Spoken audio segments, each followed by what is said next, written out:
one time or another said, "Boy, if I had to do it all over again," or, "Gee, I wish I were so-and-so," or, "If I had the breaks he or she had, I'd have done much more with my life." Today, we explore just such a possibility. A man who had a second chance, but, unfortunately, only one memory. A man who was two people and almost died twice. Charlie, don't you know me? I'm afraid I don't. It's only 2 years. Have I changed that much? 2 years? Since what? But don't you remember me? Mary. I couldn't have met you 2 years ago. But you did. I wasn't born 2 years ago. That's why.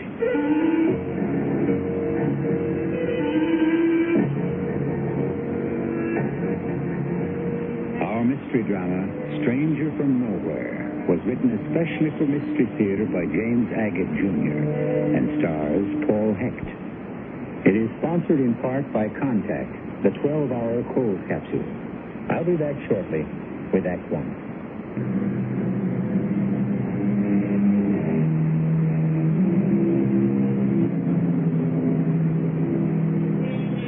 We're in Texas, USA. I don't have to tell you one of the reasons for its fame.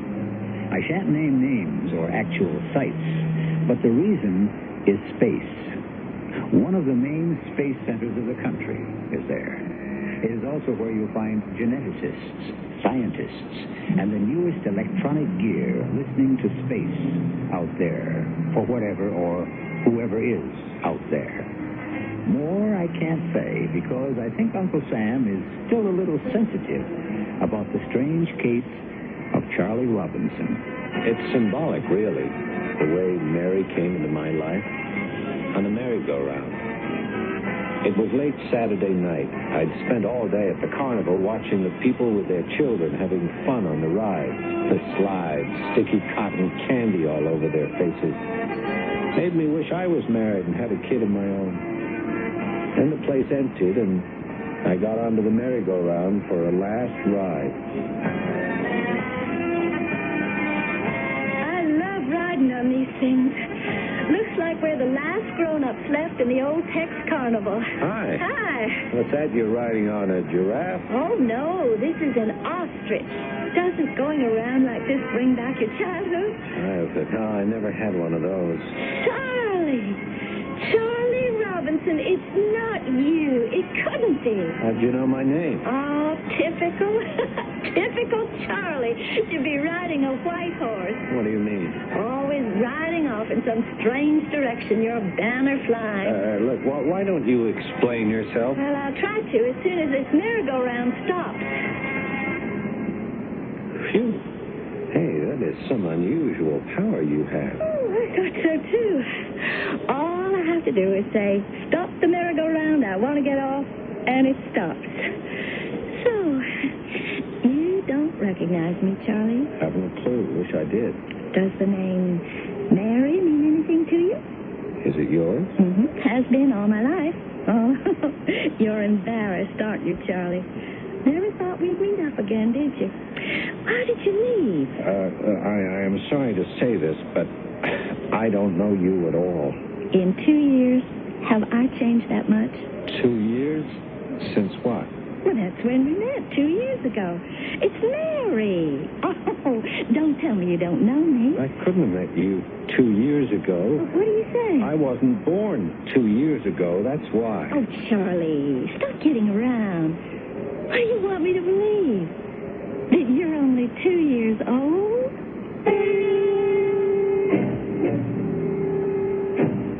I realized the moment I said 2 years ago, I wasn't on Earth. It was a mistake. But sometimes things slip out before you can stop them. But this girl and that name I couldn't figure. Because Charlie Robinson was a name I was sure I'd made up for my identity on Earth. My real name is Selrah, Selrah. I put a C in front of it, spell it backwards, and it makes Charles. As soon as I got back to my apartment, I unscrewed the silver spheroid and talked to my contact, Jarva. Jarva? Yes, Selra, what is your report? We are ready to take it down. Jarva, I've had an unnerving experience today. What is it? A young lady said she knew me. She called me by my Earth name. What did she want? I don't know. Recognition, acclaim. I thought you might help me, Jarva. You have been sent to the planet Earth to observe, not to have warm feeling for Earth females. I will consult and get back to you. My mother planet has a tie with planet Earth. Millenniums ago, our name was Kill. We learned that on many stars and hominid-inhabited planets in our galaxy, this name was negative. Therefore, 400 Earth years ago, we renamed ourselves Tycho Brahe after the Danish astronomer who discovered Cassiopeia. I was there. Selra? Yes, Jarva? I'm here, still awaiting instructions. Do you remember the Earth year 1600? 1600 Anno Domini. Very well. You had a meeting in Prague with Johann Kepler and the great astronomer after whom our planet is named. Tycho Brahe, yes? On that occasion, you were 30 Earth years old, the same as you are today, and you made yourself into an expert astronomer. My instructions are, now, make yourself into an expert American from Texas. It's all very well for you to tell me, but what about the Earth female called Mary? If you cannot carry off your disguise and your orders, you will be recalled, but in disgrace. I plead my case, would you? I'd give anything to return to Tycho. I will report your wish, but don't expect much consideration until you have served your time. At night, I look out of my window up at the stars and I cry. Somewhere out there is my homeland. 1,000 light years afar, or 1,000,000, who knows? I don't. I'm so lonely. I hate the daily pretense to be Charles Robinson, to be always on my guard, to be living a lie. It's almost unbearable.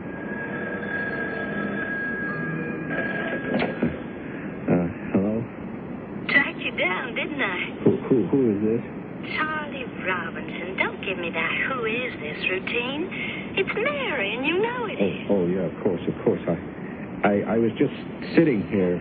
Staring out the window, I bet. How did you know? Because, darling, you always used to. I did? If I didn't know you so well, I'd be insulted. After disappearing as you did, and then our accidental meeting on the merry-go-round, I'd think you'd be full of apologies. Apologies for what? Are you continuing this pretense? I suppose you've forgotten you asked me to marry you. I did. You most certainly did. And did I marry you? Very funny, aren't you? Hello? Hello? I didn't bother to knock. So, this is where you live. Well, don't you think this charade has gone far enough? Mary, I am being honest with you. I don't know what you're talking about. You don't remember marrying me? You don't remember our honeymoon? You don't remember disappearing 2 years ago?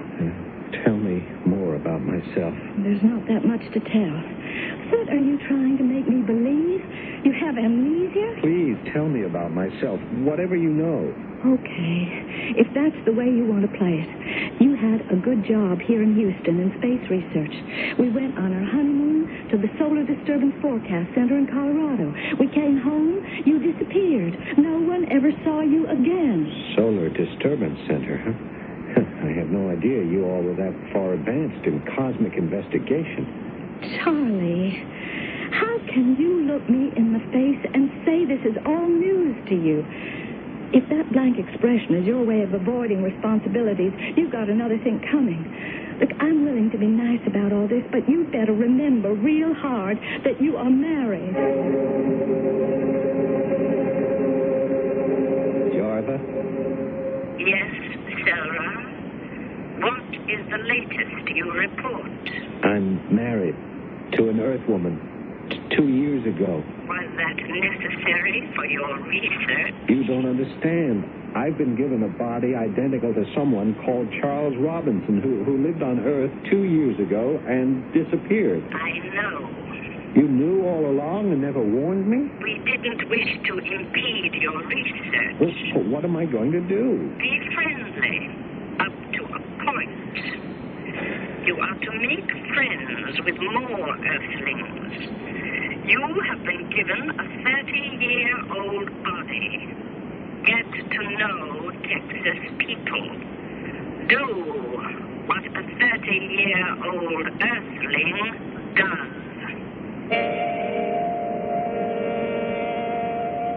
Chronometry is an Earth science to measure time. Clocks and calendars do not exist on Tycho Brahe. By earthly standards, I am thousands of years old. My instructions were to make friends, so I contacted Mary and invited her for drinks to my apartment. I want you back home with me. Mary, besides my physical resemblance, what makes you think I'm your husband? 1,000 things, starting with your name. I told you I made it up. It's a coincidence. Are you in hiding, Charlie? Yes, in a way I am. Look, I wonder, I just wonder if I could trust you with the truth. Darling, I forgive you. Whatever it was that took you away has brought you back. When you disappeared, I used to think it was the shock of your parents dying in that accident the day we came back that took hold of you, and off you went. Mary, my parents died 3,000 Earth years ago. I wish you wouldn't talk like that. It scares me. If I could prove to you I am not your Charlie Robinson, that I come from another planet in intergalactic space, could you keep that a secret? Another planet? Oh, sure I could. All right. Now, what do you see in that bookcase on the top shelf? Well, it's a sort of a silver ball. Right now, and I'll get it down for you. I'm going to open it and put the two halves on the table. Pull up a chair. What is it? It's not silver, is it? It looks sort of iridescent. There. I've unscrewed the two halves of the sphere. Now, lay them side by side, face up. Is it some kind of a magic trick? Maybe I overestimated your intuition. Jarva? Can you hear me? Jarva, are you listening? Jarva, I have a visitor with me. The Earthling woman I told you about. Will you speak to her? I don't hear anything. What are you doing, Charlie? I'm communicating with my control on Tycho Brahe. Tycho Brahe? My home, the planet that I come from. Yes, of course. Her name is Jarva, and only I can hear her. But perhaps if you are patient, she'll speak to you. Oh, yes, sure. Now, listen, Charlie. I just remembered I have an appointment at the doctor's, so if you don't mind, I'd better go now. Take care, will you? Everything is going to be all right. Who do you believe? That's the problem. I've no reason to doubt Charlie's sincerity, that he's positive he's come from another planet called Tycho Brahe. Is it his imagination or ours? His ability to communicate with this Jarva, his control. There are too many imponderables at this moment for me to advise you one way or the other, except to say, stay with us until I return shortly with Act 2.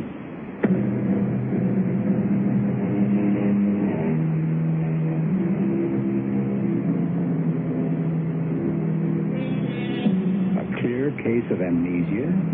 Is that what we have here? Could be. Or is it possible Charles Robinson is a being from another planet, straitjacketed into the body of a human with human memories and speech? Those of you who have made Mystery Theater a listening habit know that could also be. And so, thinks Charlie, since my assignment is to observe the Earth species in their native habitat, I'll begin by switching on a television set. Concludes our interview with science fiction writer Joshua Pride, whose last year's bestseller has just come out in paperback.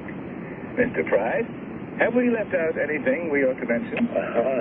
Nothing really, except if you don't mind, since I'm here to plug my book, I'd like to mention again the name of my novel is Tycho's World. What did he say? Certainly. Tycho's World. Remember, folks. Which takes us to a planet of non-mortals who are eons advanced in their civilization. Thank you. Our program is Other Worlds. Our guest today, author Joshua Pride. Jarva, can you hear me? Yes, Sarah. This is Java.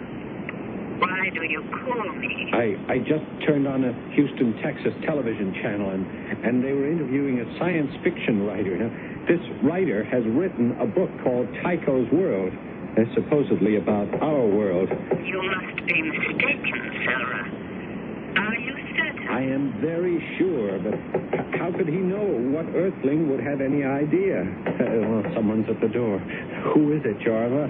Probably that female Mary. Answer her. Hold on a second, Mary. I'll be right there. What'll I do about this man who calls himself Joshua Pride, this writer? We leave that to you. If he's dangerous to your mission, you'll know what steps to take. Coming.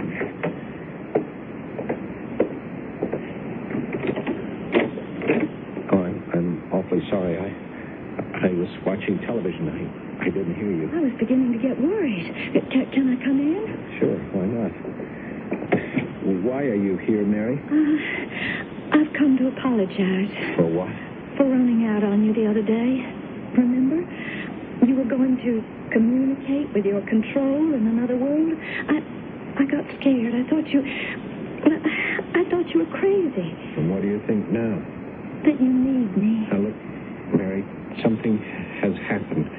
I just saw something on television, and I need your help. There's somebody I've got to know more about. Of course I'll help. And you can do something for me. For both of us, really. What? Well, I found out today something I never knew. The space project you were working on 2 years ago when you disappeared was headed up by a Dr. Latrobe, a genetic studies project. Do you remember him, Charlie? No, I don't. What are you getting at? Well, he never knew we were married. He called me today.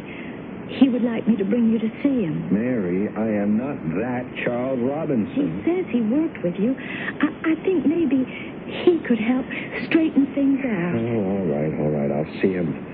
But I want you to do something for me first. Anything, darling. There's a science fiction writer called Joshua Pride. I just saw him interviewed.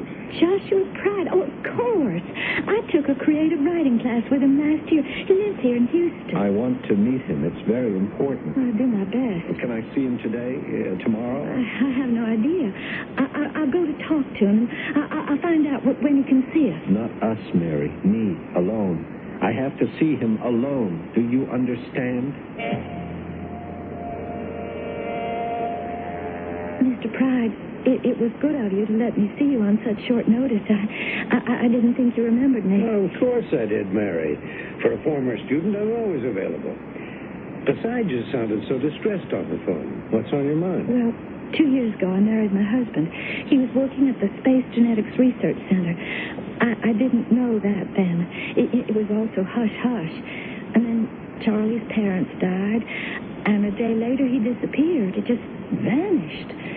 So I went out to work, and, well, as you know, last year I thought I'd like to do more than just a 9-to-5 secretarial job. So I took your writing course. You showed a great deal of promise. Have you kept up your writing? Well, I tried to. But that's not why I'm here. See, Charlie, my husband, he showed up the other day, but he's different. He's not the same as I remember him, Mr. Pride. Uh-huh. For one thing, he must have injured himself because there's this long scar in the middle of his forehead, and he talks crazy. He says he doesn't remember me at all. he wasn't even on Earth 2 years ago. That he's from somewhere else. Another planet. Do you know why he wants to see me? He didn't say. It would be a big favor to me if you would come. Why, I don't know, Mary. Let me think it over, and I'll get back to you. You mean you won't? Well, I mean, I have certain obligations to myself, others. If your husband is suffering from certain delusions, how could I blindly go ahead and meet him alone, as you say? Well, I'll think about it. When Mary told me Joshua Pride was reluctant to meet with me, I knew something was wrong. He was either afraid for some reason, or he, too, was from my planet, Tycho. I consulted my control. Speak, Sarah. This so-called science fiction writer has not yet agreed to see me. Why do you say so-called? Because I am not sure he is what he claims to be. He could be from the far side of our planet because he's unlike us. I saw his face clearly on television, and he has no third eye, or even the slightest scar of its removal. That means nothing. He could have had a better plastic surgeon than the one who removed your third eye. Why is he hesitating to meet me? Sarah, we have told you to deal with the problem. Don't get in touch again until you have.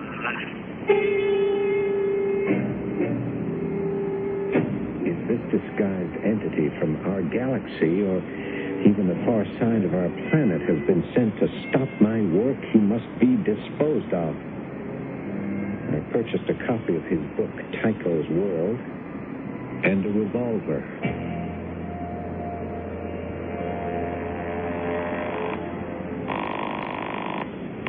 Hello?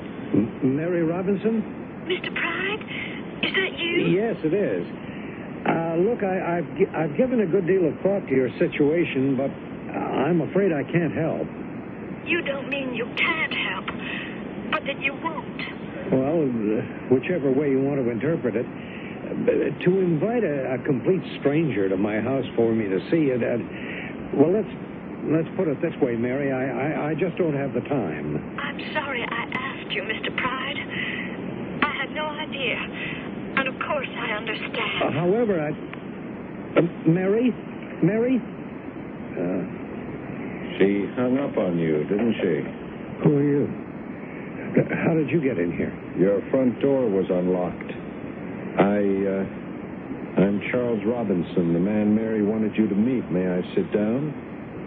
I suppose so, now that you're here. Thank you. Oh, I see you have a copy of my book. You're afraid of me, aren't you? Well, I'm alone. It's nighttime. Stranger walks into my house. Why shouldn't I be afraid? By the way, Joshua Pride, that isn't your real name, is it? What a strange thing for you to say. As a matter of fact, it is. That's a real chip you have on your shoulder, Robinson. It is your real name? Look, I'm not going to call the police or anything like that, see? After all, it's important for me to keep seeing you people and get fresh impressions. So you just sit back, Robinson. Make yourself comfortable, and we'll have a nice talk. All right? Where did you get the name Tycho from? It just came to me. Liar. Well, I must have read it somewhere. I opened your book to page 78.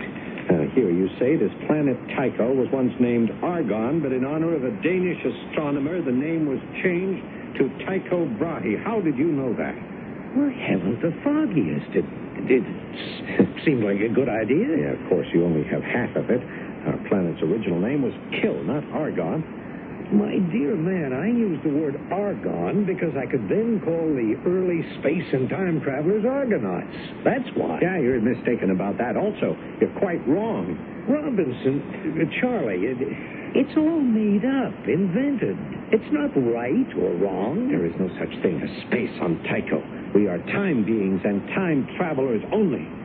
That is why I go back hundreds, thousands of years as if they were what Earth people called yesterday. Will you explain to me why you came here? To find out why so much of what you have written is based on fact, and how come you know it all. I think I've had just about enough for an evening. You may, but I haven't. And that's why I brought with me this handy means of persuading you to tell the truth. Now, hold on just a moment. We're not going to get anywhere by using force. I believe this is the way a revolver is loaded.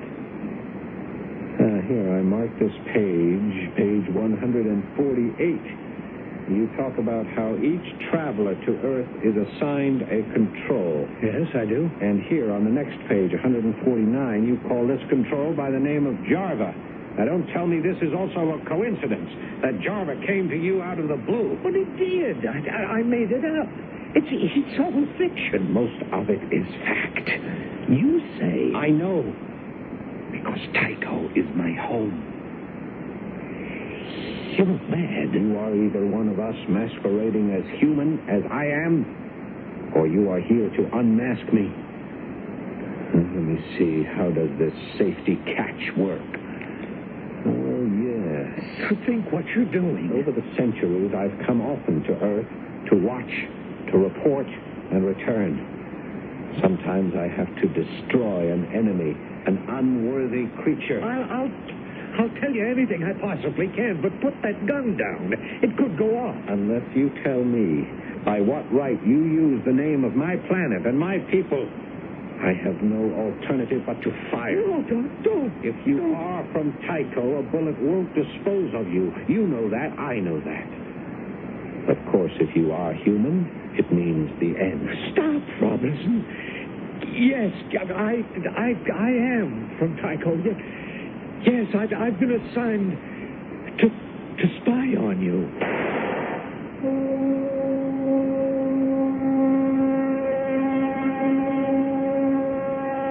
Scientists have gone on record with the proposition that there is no confirmed evidence that somewhere in any one of the billions of systems of stars, of nebulae, of clusters, of interstellar matter, that life superior to ours does not exist. Every day, our monitors record unexplainable interruptions of light and radio waves. So do not discount the possibility of truth in what you are hearing. It could be. I shall return shortly with Act 3.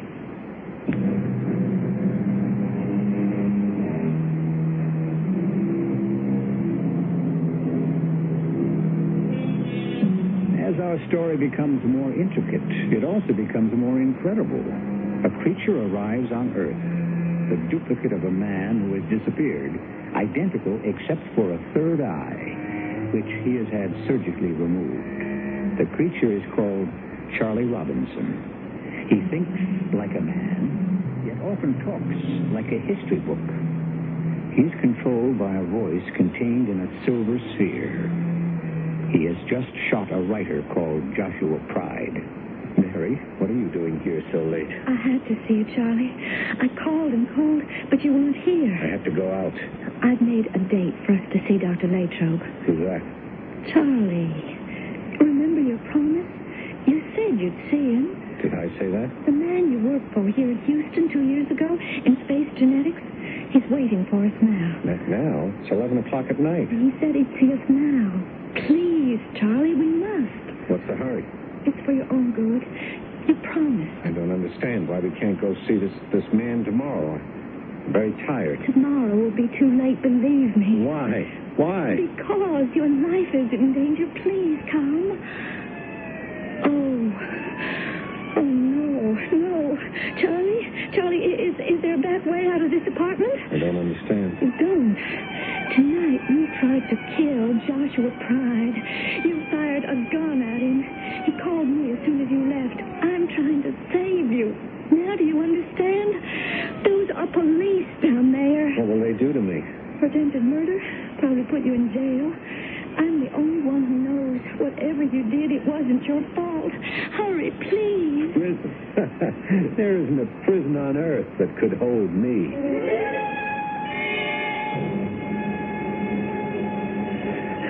You're behind all this. nervous, aren't you, Mary? Charlie, what are you saying? How did the police know where to go? I don't know. No jail can hold me. I wish you wouldn't talk like that, Charlie. My bullet hit him and he's still alive, then Joshua Pride is one of us. Everything's going to be all right, Charlie. Where are we going? I told you to Dr. Latrobe. What for? Because he knows you and he wants to help. No, you're out of your depth, Mary.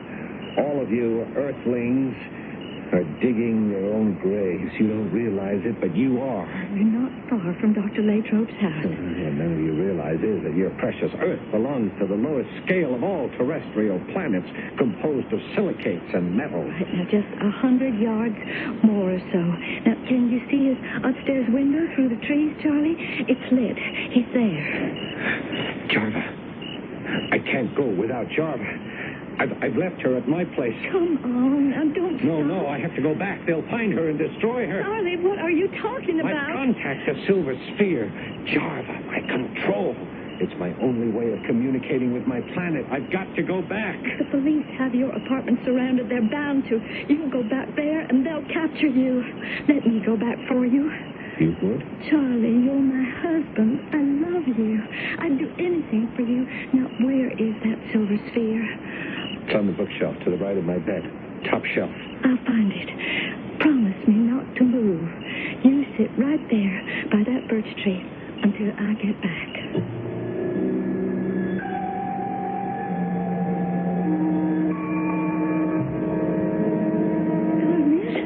Where is it? Oh, I can't make out anything in the dark. It's not here on the shelf where it said it was. Maybe if I just reach past these books. Oh, now I've done it. Why didn't you turn on the light, miss? Oh.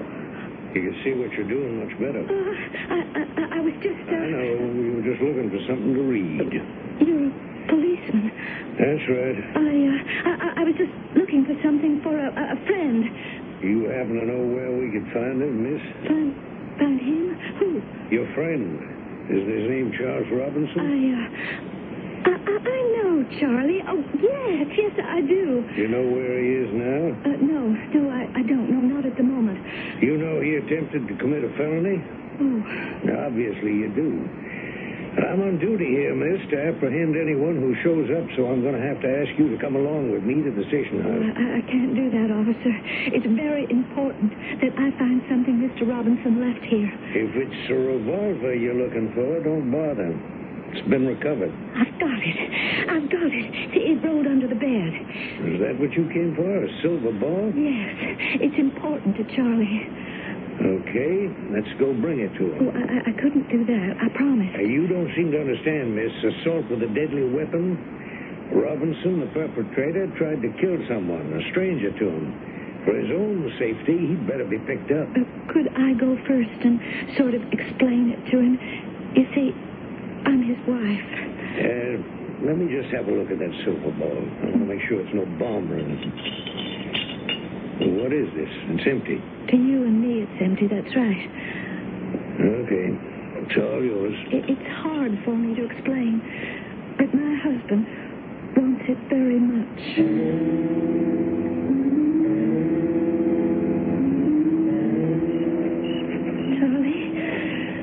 Charlie, where are you? Right here behind you. Oh, you startled me. Did you bring Jarva? Yes, here she is. Oh, Mary, you're wonderful. I was so afraid. Charlie, I want to tell you something. No, wait. Until I've made contact, and then we can talk. Jarva? Jarva, can you hear me? This is Selra, Jarva. There's nothing. What is it? What's the matter? Jarva? Charlie? I can't get through. Jarva, this is Selra, citizen of Tycho Brahe. Help me, Jarva. Don't leave me on Earth alone. Mary, it's all over. They've abandoned me. Charles Robinson, will you put your hands up and come forward quietly? Oh, Mary. It's for your own good. Glad you're here, Mary. You know Joshua Pride? Yes, I do, Dr. Latrobe. Hello, Mary. I understand Charlie's getting better every day. Yes, Robinson is improving greatly. Everything he imagined seems to be disappearing from his mind. Everyone's been so understanding from the beginning. The police letting you take Charlie to the hospital, Dr. Latrobe, to say nothing of you, Mr. Pride, not pressing charges. When Dr. Latrobe told me the bullets were blanks, I didn't want to look silly. Besides, Robinson wasn't himself. It was amnesia, wasn't it? No doubt about it. What I don't understand is where did he get those wild ideas about coming from another planet? My fictional planet, in fact. I expect very soon it will all seem like a bad dream, if he remembers it. He's lucky. He won't, but I always will. Why so? 2 years ago, when Charlie was working here, I found him in the laboratory one morning, unconscious. But why wasn't I told? Mary, we had no idea he was married. His parents had just died in an accident, and we thought he was alone in the world. Oh, excuse me. Yes? Yes, Doctor. Yes, she's here. I'll send her right along. Thanks. I'm glad to hear it. That was Dr. Mercer, the neurophysicist in charge. He says, Mary, if you go down to his office and wait, you can have a visit with your husband. The whole thing had to be kept quiet, Mr. Pride. We were doing these top-secret genetic studies, So, when you found Robinson unconscious that morning, you couldn't bring him around, eh? He came to a total amnesiac. How could we release him like that, knowing no one, not his own name or where he was from? Here we had a man with a great brain capability, but no memory. So we used him as a guinea pig. You're kidding. We programmed him, giving him memories, ambition, a reason for living. Well, how could you do that? Oh, my Lord, of course. You used my book. Tycho's World, exactly. And all the fictional characters in it. Robinson became one of them. It took months, but we instilled in his dormant self who he was, where he came from, and what he had to do on Earth. Spy and report. We gave him the name Sora. Java, a character in your book, became his control. That explains it. We gave him a miniaturized sender receiver in a sphere he carried with him, which we monitored day and night. The scar on his forehead, which was really the result of a fall in the laboratory, became plastic surgery removal of a third eye. I never thought when I invented that idea that someone would believe it. We monitored Charlie for almost 2 years, and during that time, he has been living in 2 worlds. I can't believe I'm hearing this, Dr. Latrobe.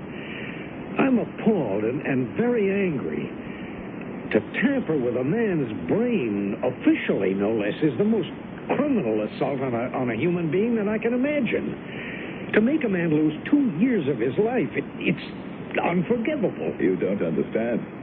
He'll be as good as new and never know it. But what for? Why? Would he have been better off to remain a mental vegetable? However, there was a reason. Probably the most important one any man could have today. Charlie, are you awake? It's me, Mary. Hi, Mary. Hope you're not angry with me. You really recognize me, don't you? Of course.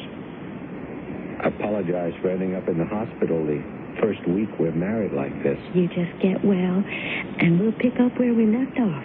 Tell you a funny thing, I've been trying to remember what happened.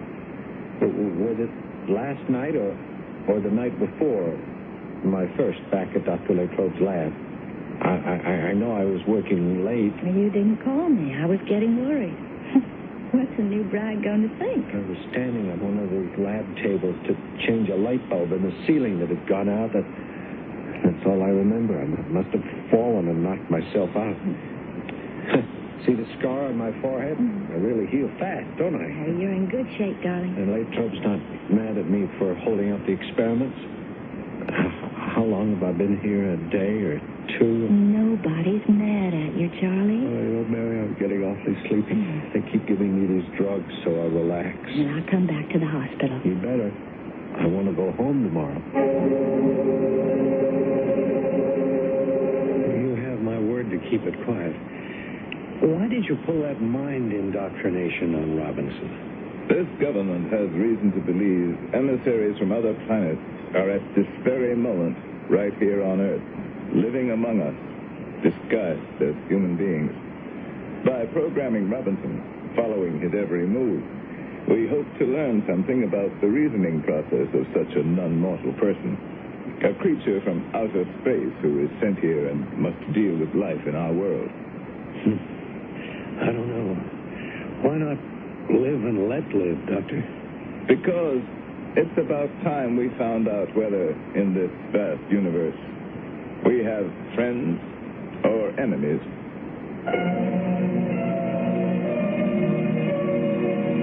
We have given you a glimpse into a file marked Top Space Secret. As I said in the beginning, if this account were widely known, it might be a bit embarrassing to Uncle Sam. However, I'm confident if anyone can keep secrets, it's you, that scrupulous league of listeners to Mystery Theater. I shall return shortly. It's time to get away. Here we come, America. Taking a trip, whether you go by plane or car, around the country, around the world. Show the world you carry Master Charge. Hey, they know clout when they see it.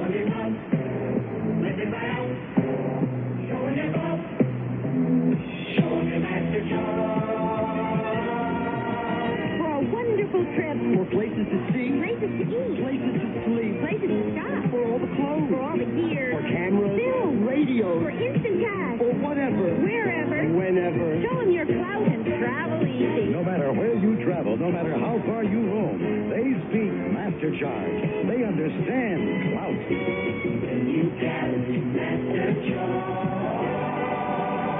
Have a good trip. Whatever the story, wherever the story, Bert Quint knows how to bring it home. We have not been given any reason why we must go, but apparently go we must. At CBS News, we show Bert Quint the fireman because he's best when the heat is on. The National Guard troops are going back now. It looks as though it's over, at least for the moment. Good evening.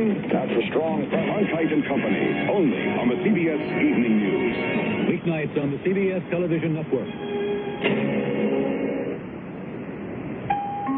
Every Christmas Eve when we were kids, we put a Whitman sampler by the fireplace for Santa. On Christmas morning, we'd run downstairs to see what chocolate Santa had eaten. Actual proof that he'd really been there. Well, it's become a family tradition. Now, my kids put a Whitman sampler by the fireplace every Christmas Eve. I think they're catching on to me, though, because Santa and I have the same taste in chocolates. Whitman's, a Christmas tradition for 137 Christmases.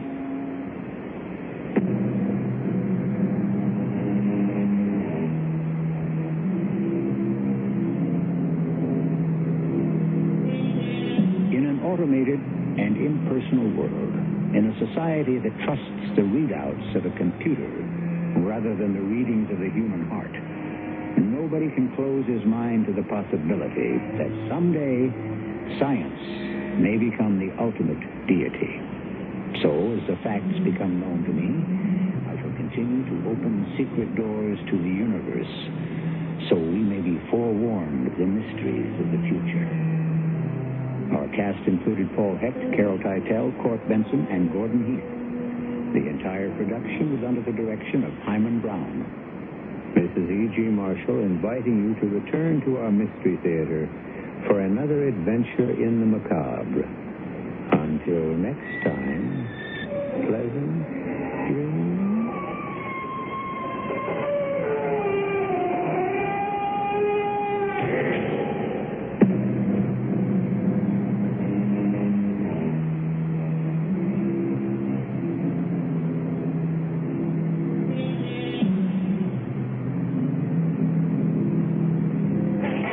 Leonard, cool new sportscaster, thinks there's more to sports than just scores. Where we can get close and away from the grandstands and into where it's really happening. When I go out and do a Little League competition, if we're down close and talking to the people, that's the most enjoyable. Watch an enjoyable sportscast. Join Mike at 6 and 10 on Channel 10. And this is KARZ in Phoenix, and we have CBS News coming up in just a couple of seconds, probably about now. CBS News. An anti-Castro group has claimed responsibility for a powerful bomb which rocked the Soviet UN mission in New York Tuesday night. This is Doug Poling reporting on the CBS radio network. The Cuban exile group Omega 7 called a news agency about 40 minutes after the blast to claim responsibility. A male voice said the group wanted to show its